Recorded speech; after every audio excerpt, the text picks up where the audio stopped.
मैं अंत करता हूँ इसकी वीडियो का और ये कहना चाह रहा है कि सब्र का मैया बांधने टूटे, गला किस्मत का घोटूंगा, चंद महीने बाकी हैं बस बन इंस्पेक्टर लौटूंगा। नमस्कार छात्रों, गुरुकुल शोर 60 के पेज पर आपका स्वागत है एक बार फिर। और हम इस श्रृंखला में आपको नए छात्रों से रूबरू करा रहे हैं। इसी बीच हमारे साथ एक छात्र जुड़े हैं जिनका नाम है आकाश। हेलो आकाश, कैसे हो? बहुत बढ़िया सर। कहाँ से हो आकाश? मैं हूँ बिहार सीतामढ़ी से, बिहार सीतामढ़ी माँ से। जानकी की जन्मभूमि से। जानकी की जन्मभूमि से, ठीक है। कब आए थे आप गुरुकुल? मैं यहाँ 26 जनवरी को आया था। 26 जनवरी को, जी गणतंत्र दिवस। जी। तो क्या सोच के आए थे? सोचकर तो यही आया हूँ कि यहाँ से 3 स्टार लेकर जाऊँ 3 स्टार कल लेकर लेके। जाएंगे। तो यहाँ से आपने अपनी यात्रा शुरू की 3 स्टार के लिए। जी। तो जो यात्रा आपने शुरू की थी वह कैसी चल रही है अभी? अभी यात्रा सही चल रही है। सही चल रही बीच है। में कुछ ब्रेक आया था, मेरे को घर जाना पड़ा था।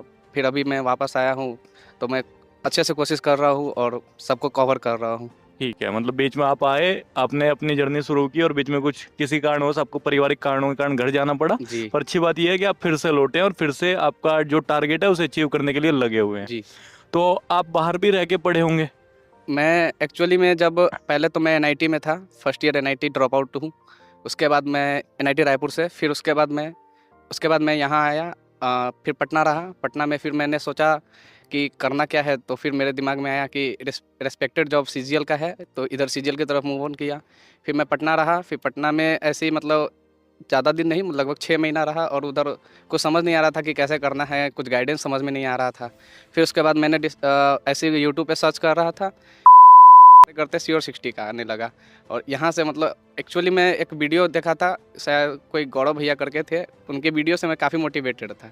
फिर मैं डिसाइड किया कि अब मेरे को गुरुकुल जाना चाहिए। फिर ठीक लगभग है, उसके 6 महीने बाद मैं गुरुकुल आ गया। ओके। आपको गुरुकुल के बारे में यूट्यूब से पता चला जी है।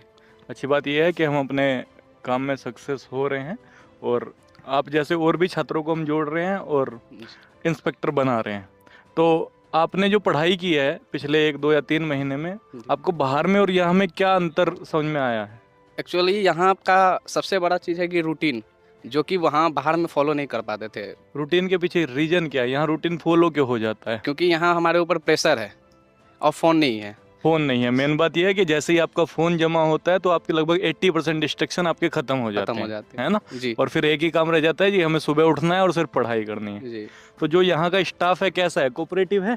यहाँ का स्टाफ बहुत कोऑपरेटिव है। अच्छे सबसे से? ज़्यादा मुरली भैया कोऑपरेटिव है। मुरली भैया कोऑपरेटिव है। मुरली भैया वार्डन है यहाँ के, जो बच्चों को अपने सपनों को आकार देने में सबसे महत्वपूर्ण रोल अदा कर रहे हैं। सुबह उठाते हैं और शेड्यूल फॉलो करवाते हैं, है ना? जी। और जो बाकी फैकल्टी के बारे में क्या कहना चाहेंगे आप गुरुकुल शोर 60 की? मुझे यहाँ के मैथ्स टीचर नीलेश सर काफ़ी प्रभावित किए। नीलेश सर काफ़ी प्रभावित किए। क्या कारण है कि नीलेश सर से आप काफ़ी प्रभावित हुए? पहले भी मैंने अरिथमेटिक पढ़ा था, बट ओके। पढ़ने के बाद मुझे उस तरह का कॉन्फिडेंस नहीं आता था। पेपर लगाते थे, क्वेश्चन उस ढंग से होता नहीं था। उनसे एक बार पढ़ने के बाद, सिर्फ पढ़ने के बाद, प्रैक्टिस भी नहीं किया, और लगभग मतलब अरिथमेटिक का हर एक क्वेश्चन पेपर में हो जा रहा है। ठीक है, मतलब आप ये कहना चाह रहे हो कि आपने पहले भी पढ़ा और नीलेश सर से पढ़े हैं, तो गुरुकुल शोर 60 की फैकल्टी जो पढ़ा रही है आपको क्लासरूम में ही समझ में और क्लासरूम में। माइंड में सेट हो जा रहा हाँ, है। बस। दामेवाल सर के बारे में क्या कहना चाहोगे? डमीवाल सर का ट्रिक का अलग ही जवाब है। मतलब ऐसा लगता ही नहीं कि वोकैब को हम बर्डन लेके पढ़ रहे हैं, मतलब मज़े-मज़े में वोकैब याद हो जा रहा है। और पहले हो जाती थी? नहीं, पहले नहीं होती थी। और क्योंकि दामेवाल पहले सर ने, याद करते थे, भूल जाते थे। हाँ, दामेवाल सर ने जो मेहनत की हुई है कंटेंट के ऊपर, वो छात्रों के लिए और सक्सेस हो रही है कि आपको क्लासरूम में ही चीज़ें याद हो जा रही क्लासरूम हैं। में ही चीज़ें याद हो जा रही है। अपने घर परिवार वालों के बारे में कुछ कहना चाहेंगे? कोई संदेश देना चाहेंगे घर परिवार वालों को? घर परिवार वालों के बारे में तो नहीं, कुछ नहीं है। घर परिवार वाले आपको देखेंगे, आपकी वीडियो जाएगी तो कोई मैसेज पहुंचाना चाहते हो? बस उनको यही कहना है कि ट्रिपल स्टार लगा के घर वापस आना है। आकाश, जो शेड्यूल फॉलो कर रहे हैं, कैसा लग रहा है शेड्यूल फॉलो करके? शेड्यूल फॉलो करने में काफ़ी अच्छा लग रहा है। सुबह उठता हूँ और सुबह से रात कैसे हो जाती है, समय का पता नहीं लगता। सबसे बड़ी चलो, बात यही है कि समय का पता नहीं लगता। अच्छी बात है कि आप पढ़ाई अच्छे से कर पा रहे हैं। अगर बात करें हम पढ़ाई के अलावा, तो क्या हॉबी है आपकी? पढ़ाई के अलावा हॉबी सिंगिंग में है। सिंगिंग में तो कुछ सुनाना चाहेंगे आप? एक है गाना। सुनाए। खैरियत पूछो, कभी तो कैफियत पूछो, तुम्हारे बिन दीवाने का क्या हाल है। दिल मेरा देखो, ना मेरी हैसियत पूछो, तेरे बिन एक दिन जैसे 100 साल है। अंजाम है तय मेरा, होना तुम्हें है मेरा, जितनी भी हो दूरियां फिलहाल है। तुम्हारी तस्वीर के सहारे मौसम कई गुजारे, मौसमी ना समझो पर इश्क को हमारे।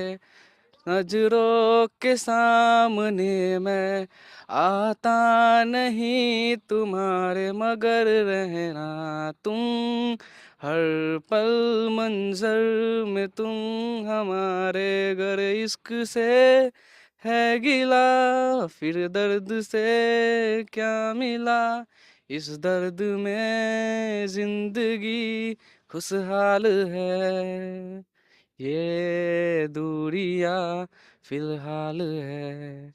क्या बात है, बड़ा अच्छा गाते हो आप। Thank you. ठीक है, ये छात्र यही कहना चाह रहा है कि मैं अंत करता हूँ इसकी वीडियो का, और ये कहना चाह रहा है कि सब्र का मैया बांध न टूटे, गला किस्मत का घोटूंगा, चंद महीने बाकी हैं बस, बन इंस्पेक्टर लौटूंगा।